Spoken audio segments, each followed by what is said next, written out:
Assalamualaikum warahmatullahi wabarakatuh. Good morning, student. How are you today? I hope you in good condition today, and I want to share to you about the material we are going to learn together about direction. What is direction? Okay, let's see. Direction adalah arah.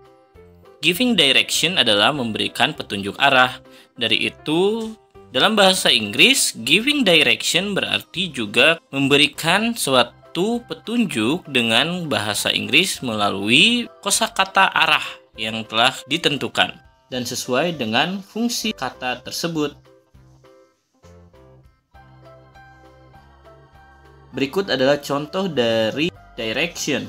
Yang pertama adalah go straight ahead atau go on, yang artinya adalah lurus.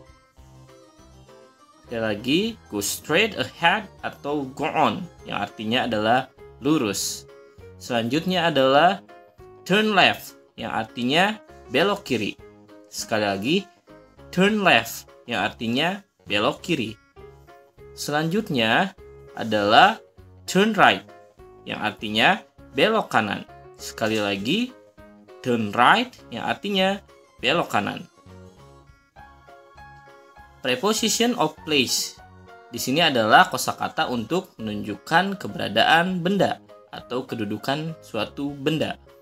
Yang pertama ada on, yang artinya di atas, above juga artinya di atas, over juga artinya di atas. Apa perbedaannya? Untuk on berada di atas dan menempel, above berada di atas dan tidak menempel, dan over adalah melintang di atasnya.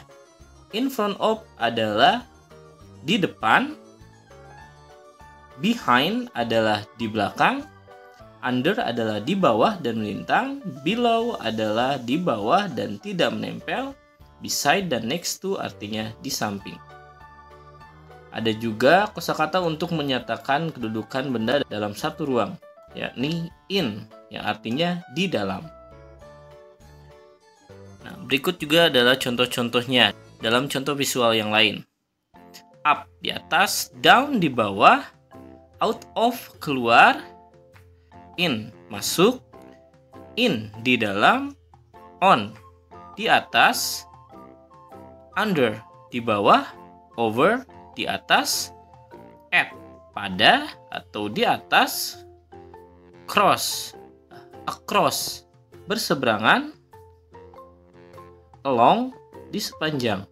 Preposition of place and movement. Nah, di sini adalah bentuknya suatu gerakan. In berada di dalam, on berada di atas, under di bawah, over di atas, behind di belakang, between di antara, out keluar, far berada jauh dari objek lain. Let's make a practice. Kita saatnya untuk mencoba dan latihan dalam bentuk kalimat. Now go ahead and try. Okay, look at this map. Kita lihat peta berikut ini. Number 1.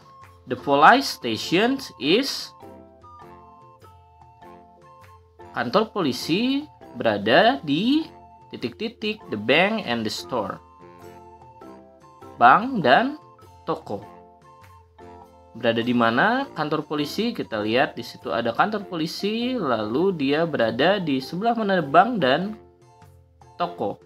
Ternyata kantor polisi berada di tengahnya. Maka jawabannya adalah the police station is between the bank and the store. Next, number 2. The drugstore is. Toko obat berada titik-titik the police station. Di sebelah mana kantor polisi? Kita lihat di mana police station dan di mana toko obat. Ternyata ada di tepat, berada di seberangnya. Maka jawabannya across from. Next, number 3. The school is. Sekolah berada titik-titik the restaurant. Berada di mana sekolah? Oke. Lalu di mana berada restoran?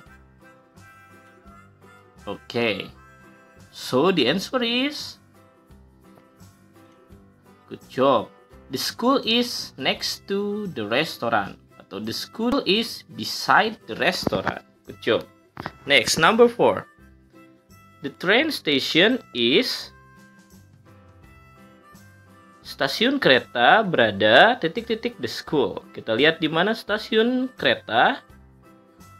Lalu di mana sekolah? Jadi jawabannya adalah good job. Across from, karena ada di seberangnya. The train station is across from the school. Oke, the last, yang terakhir. Number 5. The drugstore is. Toko obat berada titik-titik the movie theater and the post office. Bioskop dan kantor pos. Kita lihat di mana toko obat, drugstore, di mana bioskop, movie theater, and di mana kantor pos atau post office. Jadi, bisa dilihat jawabannya adalah good job. Between. The drugstore is between the movie theater and the post office. Next. Let's see the picture. Number 1. The house is bla bla bla the car. Rumah berada titik-titik mobil. Ada di mananya? Oke, coba jawab dulu. Jawabannya adalah good job. Behind. The house is behind the car. Rumah berada di belakang mobil. Next, number 2. The dog is bla bla bla the sun. Anjing berada titik-titik matahari. Jawabannya adalah good job. The dog is below the sun. Anjing berada di bawah matahari. Berada di bawah dan tidak menempel adalah below. Good job. Next, number 3. The tree is to the bla bla bla of the house. Pohon berada titik-titik rumah. And then the answer is good job. Left. The tree is to the left of the house. Pohon berada di sebelah kiri rumah. Next, number 4. The car is bla bla bla the house. Oke, ini kebalikan dari number 1. Kita lihat. Mobil ada di sebelah mana rumah? Good job. The car is in front of the house. Oke, jadi mobil berada di depan rumah. Number 5, the sun is bla bla bla the dog. Matahari berada titik-titik anjing. Good job, dia ada di atasnya. So, the answer is the sun is good job above the dog. Matahari berada di atas anjing dan tidak menempel, maka kita gunakan above. Next, number 6, the house is bla bla bla the dog and the tree. Rumah berada titik-titik anjing dan pohon. Berada di mana? Good job. Di tengah-tengah. So, the house is between the dog and the tree. Atau rumah berada di tengah-tengah anjing dan pohon. Next, number 7. The dog is to the bla bla bla of the house. Anjing berada titik-titik rumah. Di mana dia? Good job. Di kanan. Anjing berada di kanan rumah. Jadi bahasa Inggrisnya, the dog is to the right of the house. Oke, satu hal yang perlu Pasan perjelas di sini adalah ketika kita membuat kalimat dengan preposisi tempat yang sudah kita ketahui tadi, kita gunakan to be. Di situ ada is. Jadi rumah The house, kita tambahkan is, lalu gunakan preposisinya behind, baru objek yang kedua, the car, atau mobil. Lalu jika kita menggunakan keterangan kiri dan kanan, kita gunakan to the sebelum kiri dan kanan, to the left or to the right. Seperti contoh pada lagu, everybody look to the left, everybody look to the right. Nah, itu adalah contoh untuk menyatakan keberadaan benda dengan posisi kanan dan kiri. Next. Semoga teman-teman terus menyimak dan terus fokus. Selanjutnya, oke, ini lebih mudah. Pasan tunggu teman-teman untuk menjawab terlebih dahulu selama 3 menit.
Oke, good job. Kita jawab bersama. Disimpan jawabannya ya. Jangan dulu kasih tahu teman-teman yang lain. Number 1. The cat is bla bla bla the table. Nomor 1. Kucing berada di titik-titik meja. Ada di mana dia? Good job. The cat is under the table. Berada di bawah meja. Next. Number 2. The vase is bla bla bla the table. Vas bunganya berada di mana dari meja? Good job. The vase is on the table. Vas bunga berada di atas meja. The last, number 3. The flowers are bla bla bla the vase. Bunga-bunga berada di titik-titik. Vas bunga. Di mana dia? Oke, good job. In. The flowers are in the vase. Oke. Siapa yang benar semuanya? Acungkan tangan. Good job. Di sini Pasan akan sedikit menjelaskan terkait dengan to be yang lain, yaitu are. Ketika flower ditambahkan huruf S, maka bunga tersebut menjadi jamak atau lebih dari satu atau banyak. Dari itu, to be-nya akan berubah menjadi are. Karena is digunakan untuk suatu benda atau subjek benda yang hanya satu atau singular. Next, kita lanjut ke slide berikutnya. Oke, saat ini kita akan membuat suatu kalimat dalam bahasa Inggris dengan menggunakan preposisi tempat. Teman-teman bisa lihat di sini untuk example ada contoh, yaitu ball and table. Kita lihat ada bola dan juga meja. Fokus ke bola dan meja. Pada gambar ada bola dan meja yang berdekatan. The ball is under the table. Kenapa kita tuliskan itu? Karena kita tahu bahwa the ball, bola, is under, berada di bawah the table, meja. Jadi bola berada di bawah meja, the ball is under the table. Oke, Pasan akan berikan 5 soal ini sebagai latihan soal. Teman-teman harus buat kalimat yang menggunakan preposisi tempat dengan menggunakan kata-kata yang ada di bawah ini. Dan juga memperhatikan gambar yang ada di atasnya. Don't forget to focus and please put the right preposition in the sentence. Oke, teman-teman diminta untuk menjawab 5 soal tersebut dengan kata-kata yang sudah ada di situ, dengan benda-benda yang sudah ada di dalam setiap nomornya. Lalu perhatikan dengan jelas gambar yang ada di atasnya. Jawab langsung di kolom komentar dengan sertakan nama dan jawaban dari kelima soal tersebut. Pasan tunggu ya. Semangat. Assalamualaikum warahmatullahi wabarakatuh.